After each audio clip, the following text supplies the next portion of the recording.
Welcome back to another episode of Behold Pop Culture, the show where we take a look at all the biggest moments that have taken place across culture over the past week and make sure that you're never missing out. But these last couple weeks of the year, things are going to be slower, families are getting together, and ideally, there's more focus on in-person connection as opposed to what's going on in the digital world, which means it's the perfect time for reflection. Reflection on the biggest moments of the year, the things that you've been able to accomplish this year, what your goals are for this upcoming 2026 year. And in our case, we'll be starting a series where we go through the top 10 film moments, the top 10 music moments, and the top 10 sports moments. I will reserve a final episode that will still address the gaming world and any auxiliary areas that I want to touch on, but those are the three main ones that I believe deserve their own dedicated episode, with this episode being our top 10 film moments of the year. And I'll be cheating a little bit because in our honorable mentions, I'll mention TV shows, and I have one of the top 10 being a social media type of moment that I believe is deserving of recognition. So sit back, relax, and let me share with you what my personal top 10 film moments of the year were for 2025. For our honorable mentions, I want to give a spot to Stranger Things, which we spoke about in last week's episode, so I won't rehash the things I mentioned about that show, but it is one of the biggest moments of the year for TV, one of the biggest moments of the past decade with how monoculturally relevant that series was. Everyone, even if they haven't seen the series, has loosely heard of it in passing. I also want to give a special mention to the show Severance, a show that had the corporate office water cooler talk dominated in a way that we hadn't seen since 2 years ago with the show Succession. Movie-wise, my honorable mention is the movie Caught Stealing, which didn't perform as well in the box office initially, but has found new life on streaming services to the tune of many people finding that this was actually a undercover great movie that maybe didn't land the marketing as well as it needed to, despite having Austin Butler deliver one of his best performances of his career so far. With that out of the way, we can proceed into the top 10, where I'm reserving the 10th spot for the only strange insertion here, so bear with me as I get through this one and continue to the rest of the 9 being actual movies, but I'm reserving the 10th spot for Kai Cenat's Mafiathon 3, what I believe was one of the biggest cinematic events not only of this year, but realistically of the 2020 decade so far. Kai Cenat has become one of the biggest celebrities in America, especially for the youth. He rose to prominence through doing pranks, joining an actual content creation team that was producing high quality videos on a weekly basis, and eventually stepping into the world that he would proceed to dominate, which is live streaming, particularly on the platform Twitch. Since joining that world, it seems like every year he's upped the ante and reimagined what the pinnacle of in-person live streaming could be. At first, it was the standard gaming in your bedroom with a nice camera, but he's taken it to a place where you see some of the biggest celebrities of all time on his live streams.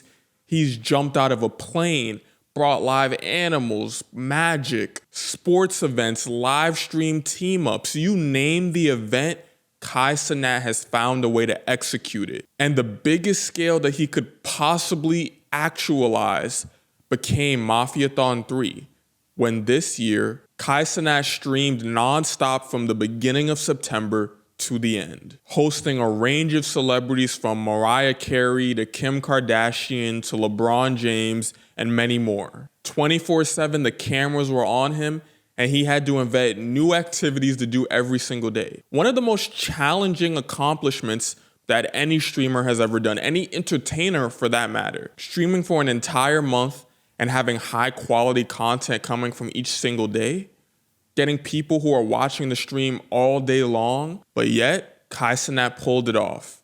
He had the celebrities, he created new activities from fancy dances to ice sculpting and several more. And this is so culturally significant because he broke the record for most concurrent viewers on Twitch ever. He broke the record for most subscriptions in a given month ever.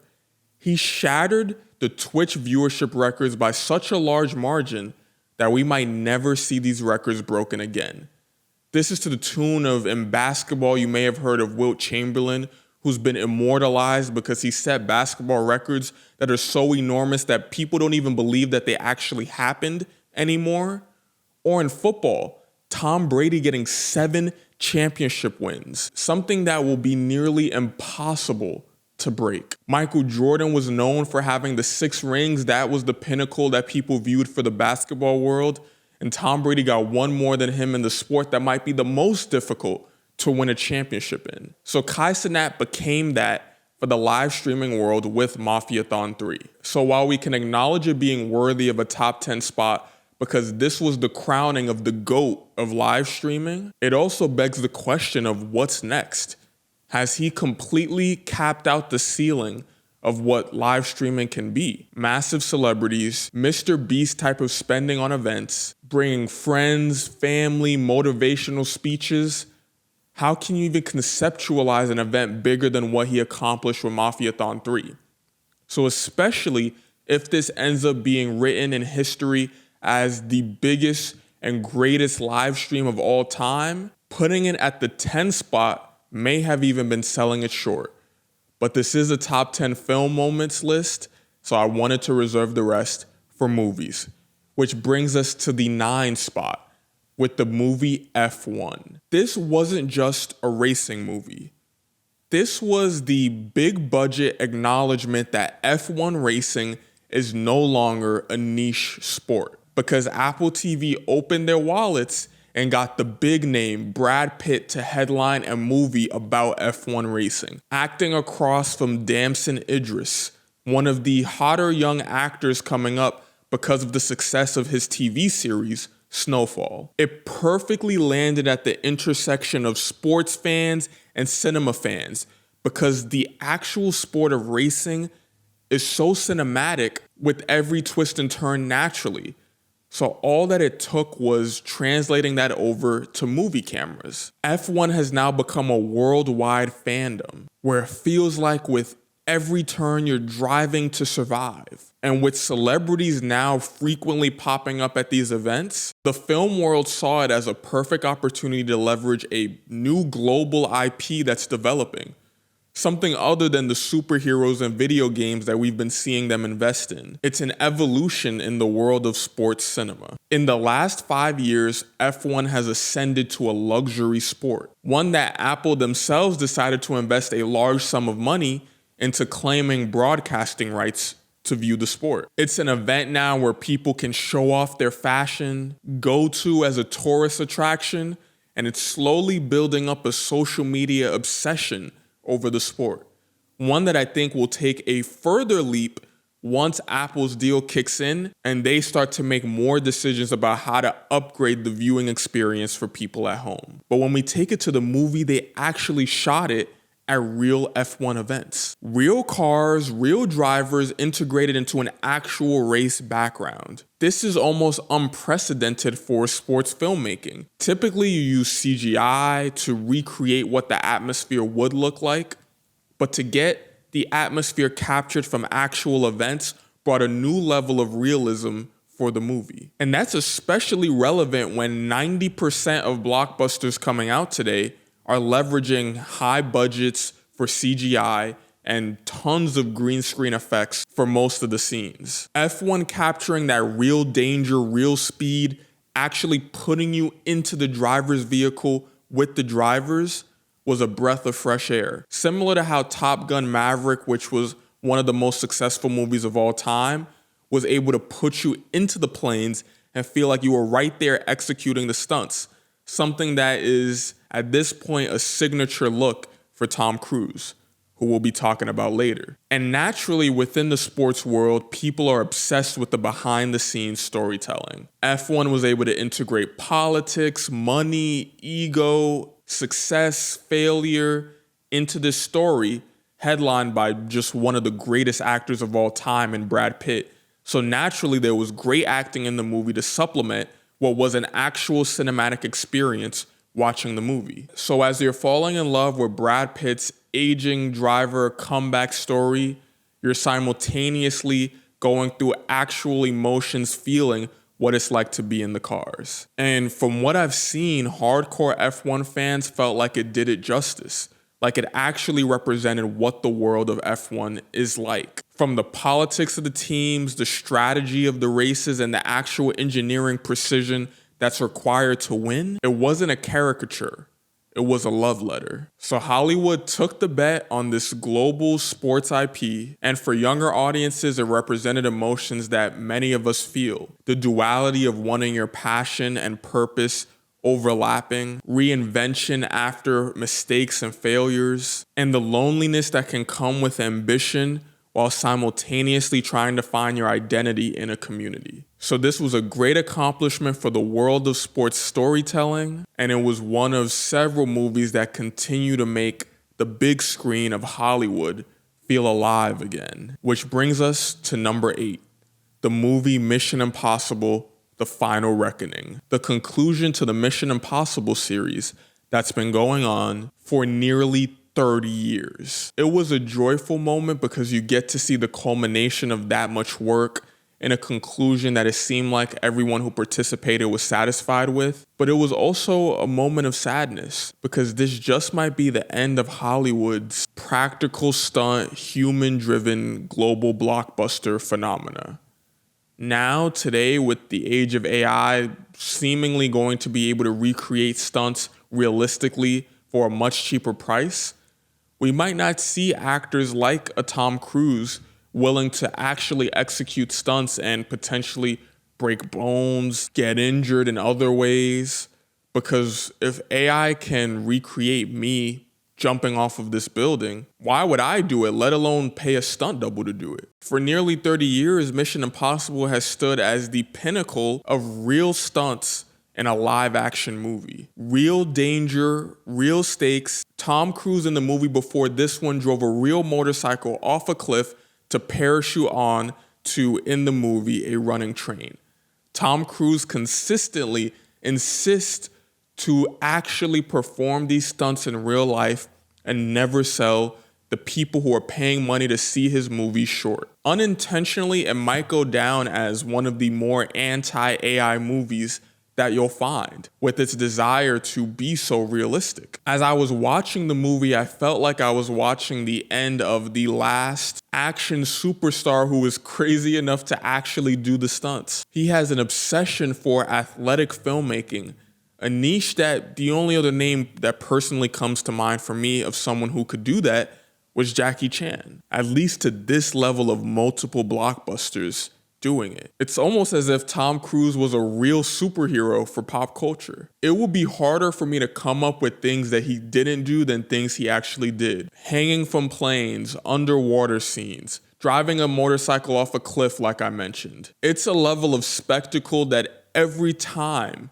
is worth the price of admission. And in the 90s, I'm sure this was one of several movies to set the standard for what an action movie could be. But in the actual story, it closed the loop on the main character, Tom Cruise, who plays Ethan Hunt, saving the world one last time. In this movie, he faces his own mortality, the consequences of decisions he's made throughout the movies, and he ascends to a figure that's much larger than just another spy. Someone who represents justice in the world against, ironically, a character in the movie, the villain, being AI. So I felt while watching the movie, the franchise slowly taking its last breaths with, in my opinion, the most ambitious stunts I've ever seen in a movie. It's almost as if Mission Impossible: The Final Reckoning is broken up by 4 or 5 ambitious stunt scenes that are long and drawn out to show you how intentional they were in making the stakes feel real. As much as I might enjoy the Marvel movies, the DC movies, or Fast and Furious, or Mad Max, there's something more intense that comes from being able to see that there isn't as much CGI in the scene. And these actors are actually allowing themselves to be physically immersed in the scenes that they're filming. More philosophically, the character Ethan Hunt represents someone whose superpower is just his purpose, his will to bring justice. Without desiring any spotlight, his identity was his dedication to his craft. So if you're a young creator listening, this might be a movie to watch to internalize what is to come between actual, real life, tangible, physical filmmaking versus the incoming wave of AI. And what are the exact trade-offs that should maintain themselves? Should we still use AI for those CGI scenes, or are there times where it might be better to just actually try to create a scene physically with a set, with actors actually doing stunts? There's going to be a delicate balance, and of course, at the center of it will always be the cost. When are you willing to pay more when you know that AI is accessible to recreate a scene digitally? I have a feeling that we are going to start to crave more of that authenticity as it becomes more accessible for these AI-powered films to come about. So I don't foresee a scenario where every movie is AI. I think it will help bring more people's visions to life, as many people have been restricted by not having the money to actually create certain scenes. And maybe it changes the way a movie is made. Maybe you create a movie with AI first and then ship that to a test audience and then make the decision if you want to make it human made. There are many different paths we can go down, but I thought that this movie was right in the middle of addressing that conversation from the other side of the spectrum. So this year we came to the end of one of the most iconic movie series of all time with Mission Impossible, but Hollywood's not going away. As far as I know, Tom Cruise isn't going away, and there's a long path forward to see what the future of action movies will look like. Which brings us to number 7, which was probably the most surprising movie of the year with how well it performed, with the movie K-pop Demon Hunter, a movie that became much bigger and grander than its title. K-pop plus superhero action plus anime aesthetics plus American Western distribution was a combination, a melting pot of things that couldn't even be imagined even 5 years ago. This became a global cultural hybrid that could only exist today, where K-pop is one of the fastest growing music genres in the world, especially among the youth. Anime is a film style that for my entire life has been on the ascent, with more money getting dedicated to fleshing out high quality animations for series, and in some cases, big budgets being put together for movies that actually get put into movie theaters. This is what happens when entertainment becomes borderless, globalized. It allows for the intermixing of ideas from so many different cultures. This was just the most recent version of that with K-pop Demon Hunter. In K-pop, the artists that exist in these groups or occasionally on your own are considered idols, which are basically the equivalent of being considered a music superstar, a celebrity. Whatever equivalent just symbolizes that this is a person who's recognized for being one of the more popular people in that world. From the fan side, they're seen almost like superheroes, avatars, and in some cases, fantastical figures. So film studios took notice and came up with the idea, why don't we just treat them like they're actually a supernatural figure for a movie? Especially today where kids are accessing cultures from all across the world all the time. People are watching anime, people are listening to Afrobeats from Africa, watching TV series that are coming out of Korea like Squid Games. There's so many different versions of culture that are easily accessible today through the internet that it's not far-fetched to see kids today grab on to a culture in America that is actually originating from the other side of the world. So this movie played into that and even doubled down with making it a female-led action fantasy movie. Today, the biggest pop star in the world is Taylor Swift, a woman who has become somewhat of a superhero-style figure. So they take the same lessons from that and in this movie, blend the pop aesthetics with the K-pop sound. What fans responded to the most was the aesthetic of the movie. It's one of the most beautifully animated movies of the year, with music video style, cinematography, the anime fighting style that's become so popular as that style of film has grown over time. And it's bright, light colors, glitter, neon, things that kids' eyes will grab onto easily. At a time where it feels like more mature shows and movies are more minimalist, this was a maximalist movie for children. But to my knowledge, this was the first major blockbuster film specifically targeted towards a K-pop audience, one that's celebrating that culture, though it's through supernatural means. And it's one of several pieces of media in pop culture that's breaking down the door for Korea to export these great ideas to America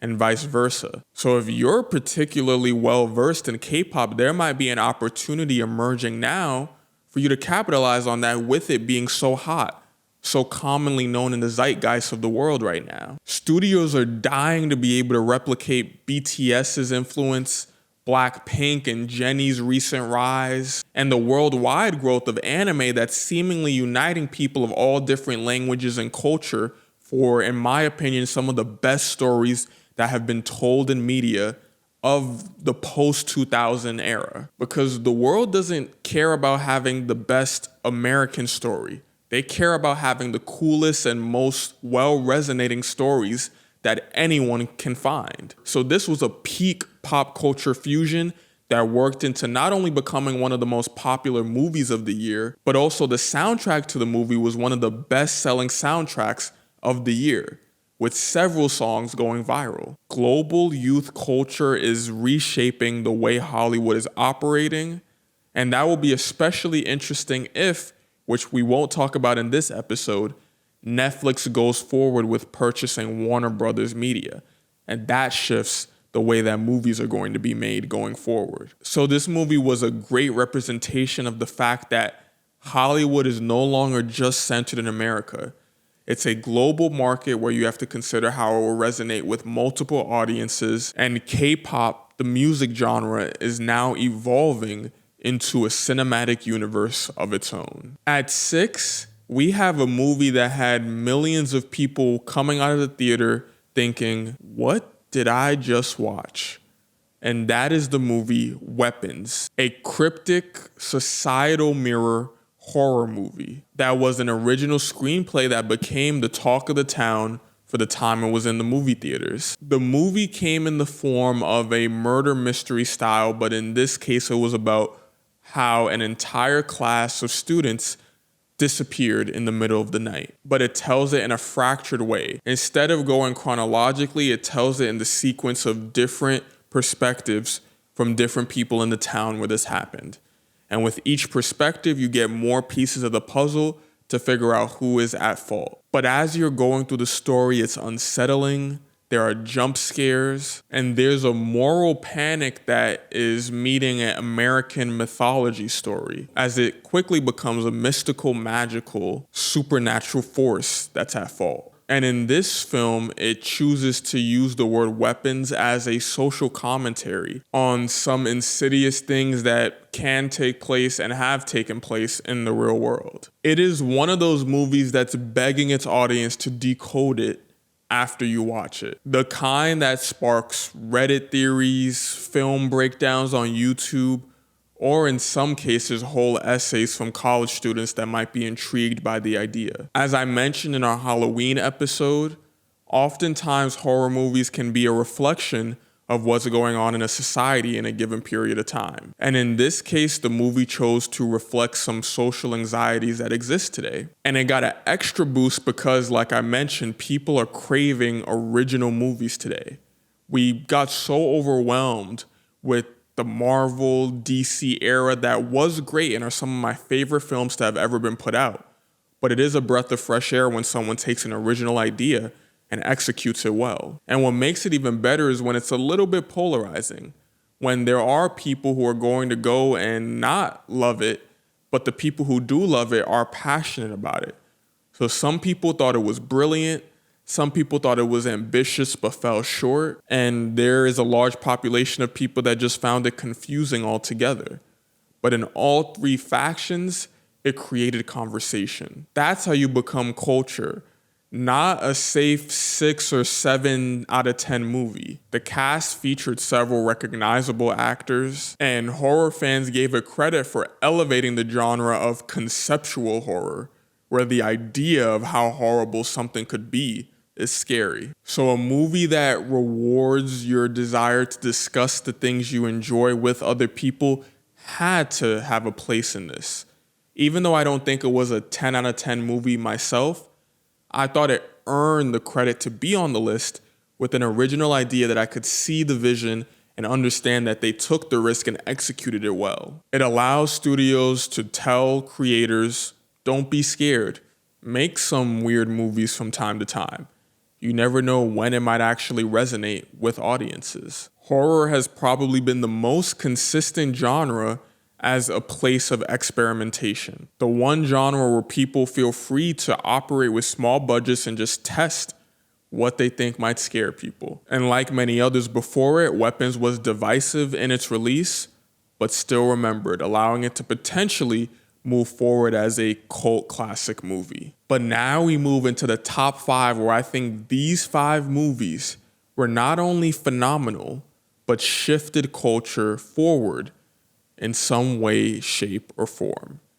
Beginning with the movie at number 5, Wicked for Good. Now, I broke down why I think that this movie was important and well executed in last week's episode, so I won't go on as long of a soliloquy. But at a high level, this was the sequel to one of the biggest musical to film adaptations of all time. A story that has lived in pop culture and particularly Broadway for many decades at this point, using the style of a musical as a cultural language that united people. It came with massive emotional expectations because people were so familiar with the story. It was rumored for decades, it got delayed. The casting took time. There was a juggling of who would even direct the movies. But Wicked for Good delivered strongly on that emotional payoff. It gave Glinda and Elphaba both their time to shine. It delivered great singing, great cinematography, heartbreak, political unraveling, and even with audiences already having an emotional memory locked in of what was going to unfold for the story, it still was able to bring it to life in a way that Broadway never could. Like F1, it was another attempt at expanding where you can pull intellectual properties to make a movie, and it resonated well. The story was nuanced, they trusted audiences to be able to understand what was going on, and it danced on the line where it could be equally entertaining for children as it is for adults. So I give it this spot as a cultural homecoming. Though it was divisive, there are people that wanted more, some people who wanted them to take the story somewhere new, but I thought the movie was amazing. I thought the acting was amazing. I stood on my belief that I think Ariana Grande deserves to be nominated for an Oscar for her performance, and I'm curious to see if there is a ripple effect from this movie onto the world of musicals at large. At number 4 is another movie we've discussed this year, and that's the movie Demon Slayer: Infinity Castle. Now, this was one that I didn't catch the second it came out. I was concerned because the last season of the show Demon Slayer left me a bit underwhelmed.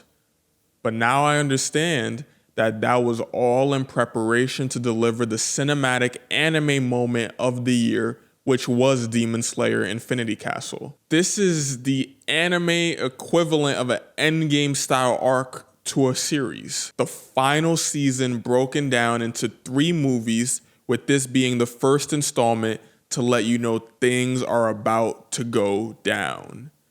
The final battle with the final villain in the big budget, big screen. Grab your popcorn and friends because you do not want to miss this. With this movie, Demon Slayer established itself as no longer just another niche anime show.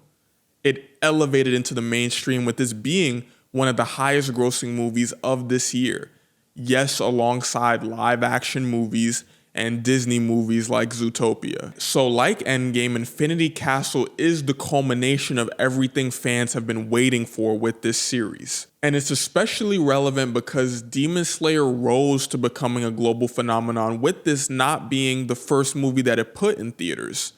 The first time they did this was with the movie Mugen Train, which at that time became the highest grossing anime film ever, surpassing Spirited Away. But then Demon Slayer came to break their own record with this movie Infinity Castle, now the new highest grossing anime film ever. Demon Slayer in the anime community is known as being one of the most aesthetic anime series out, with good emotional beats and cinematic animation regardless of what you feel about the actual story itself. And being so aesthetically pleasing helped it reach audiences that anime might not have reached before. So it peaks with a payoff for all the different storylines that it's established throughout the years. The stakes are high. This is the best animation that they've had in any version of Demon Slayer. And the film studio behind it, I believe what is pronounced Ufotable, is trying to establish itself as the GOAT of anime movies. So Demon Slayer is single-handedly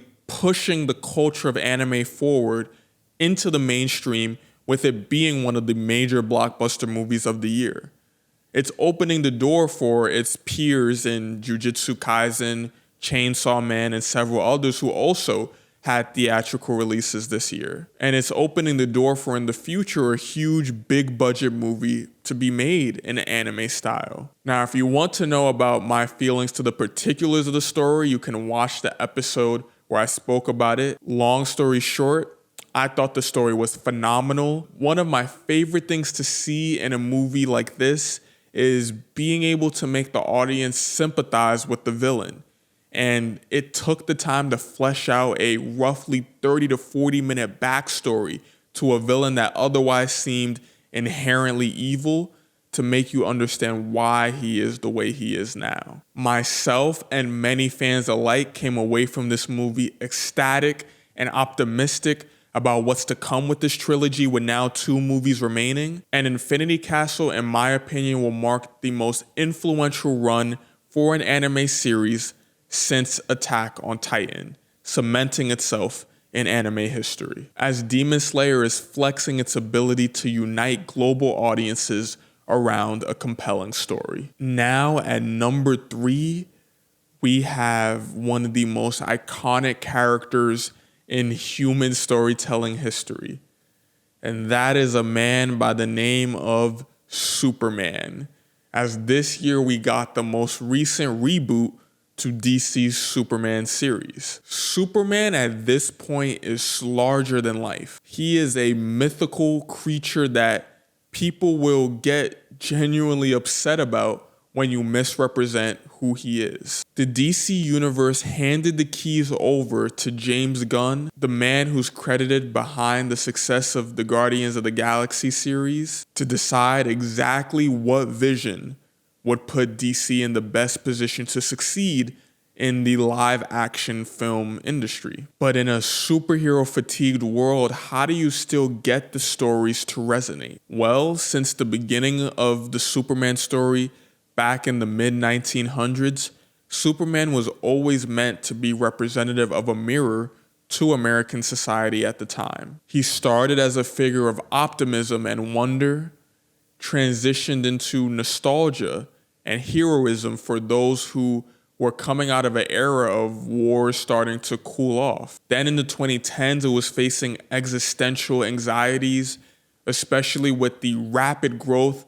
of internet relevance to digital age. And this year we got arguably the most political version of Superman yet. One where he looks at 2 sides of a coin and decides in this version that his purpose is to be a symbol of hope, not for every single person to be a hero, but for people to unite together for one cause. This was a much brighter, more sincere, more human version of Superman. One that gets upset, one that makes mistakes, and one that is much less cynical than the Superman of the past. So Superman kicked off the entire DC universe that is supposed to go on for another decade. And fans were tired of every superhero coming out trying to be a replica of what Tony Stark became from Marvel. We want wonder, hope, decency, emotional clarity, a Superman who is Superman because he chooses to help people. Not a Superman that feels like just because he has powers, he has to help people. One that would go and rescue a cat from a tree as quickly as he would go rescue Lois Lane from the clutches of Lex Luthor. But there was enormous pressure. There were people that were upset that the last Superman, Henry Cavill, got sunsetted because for as dark and cynical as he was the most assertive Superman we've ever seen. One that almost could come across as a villain or someone who's mean because of how angry he was in these movies. But at a time where DC was coming off of the benefits of that working for Batman, he was well received still by many DC fans. But we got the exact opposite with a bubbly, bright, lighthearted Superman. This new actor, David Corenswet, translated his actual seemingly bright, bubbly attitude well to the Superman character. And I mentioned that they brought politics into it as this movie challenges Superman on his beliefs. Yes, there are people suffering in a war, but is this Superman's place to decide how that's resolved? Should he be collaborating with the government? Is it just blanket Superman should save anyone whose life is at risk? We confront those questions and see that Superman is still just a man, struggling with that, trying to figure out how he can deliver justice and make planet Earth a safe place. And he restores the idea of Superman being more approachable, which I believe was lost in the Man of Steel version of him. So this was significant as Superman became more reflective of humanity, the nature of humanity itself, and it was a refreshing reset for that character in the superhero genre. The Boy Scout version of Superman is not meant to tell you who you are meant to be. He's meant to show you all the different shades of who you can be and show that it comes down to everyday choices that make you a Superman. At number 2, we have a movie that just barely missed being my favorite movie of the year, especially because it features, in my opinion, one of the greatest actors of all time in Leonardo DiCaprio. And that is the movie One Battle After Another. A movie that so representatively uses that metaphor of one battle after another to represent the modern human experience. Constant challenges, emotional fatigue, and the feeling that you need to be always on top of everything going on. Something that especially has accelerated with the age of social media. This movie dove deep into the political landscape that exists today through the eyes of a father who once upon a time was viewed as a hero, but someone who was exhausted and someone who did it at the time because he believed he was fighting for a greater good, but chose the life of his daughter over that supposed greater good. In this movie, his past comes back to bite him when his daughter falls victim to the decisions that him and his daughter's mother once made in the past, when every day for them was about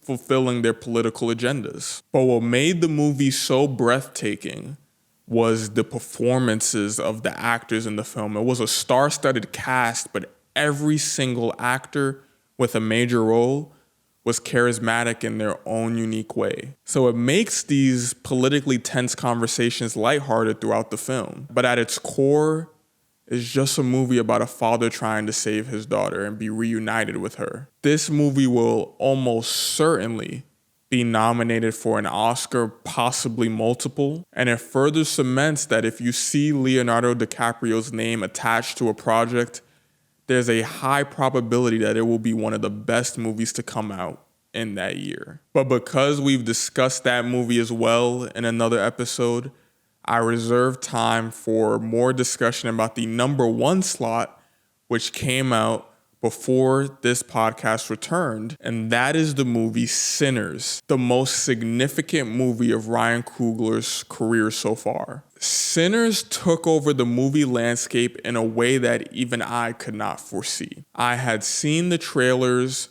I wasn't quite certain what the movie was about. I knew that Michael B. Jordan was in it, and he was playing two versions of himself, it seemed like there was something supernatural afoot and that it was a horror movie. But that was virtually all the information I had going in. So off the strength of Ryan Coogler's phenomenal discography and Michael B. Jordan's as well, I was willing to go with the belief that the two of them together is a super team, a Kobe and Shaq, if you will. But when I went in to see the movie like millions of people across the world, I was taken aback because it went places that I completely was blindsided by. It follows a group of young adults participating in a ritualistic reckoning, falling victim because they chose to put together a party where they could let loose, escape all the stress of the world for one night, become sinners. The characters seem to be living double lives. The people who they are in their day-to-day. In the case of the main character, he was a preacher's son. So in his day-to-day, he participated in the church. But then in this second life, when he's going to this party, he plays, to his father's belief, sinful music. He lets loose. There's everything that you can expect to go down at a party at midnight. But when they do that, everything takes a turn as surprisingly vampires emerge and want to feed on this energy of this other version of these people. A version where they want to experience their stories and passions that they're letting loose on at this event. It was hyper spiritual and psychological with the type of warfare that ends up taking place as these vampires want to take over everyone at this event. They want them to join them in becoming vampires. For the main character, he's told by his cousin, played by Michael B. Jordan, that all of this partying and sinning, for lack of a better term, you don't want to participate in this. All that comes at the end of this is pain and suffering. And he knew, because he was older and had experienced more than his younger cousin, who just saw it as what life was all about, these actual few fun moments. So the movie grappled with the gray area of what is actually morally correct. And with music being the backdrop, it was the music that essentially put out the beacon, the bat signal for these vampires to emerge. Maybe you should put the guitar down and never play music again because of what it could conjure up, these magical forces that ended up taking the lives of many people. But the way that the movie's delivered, it's cinematic,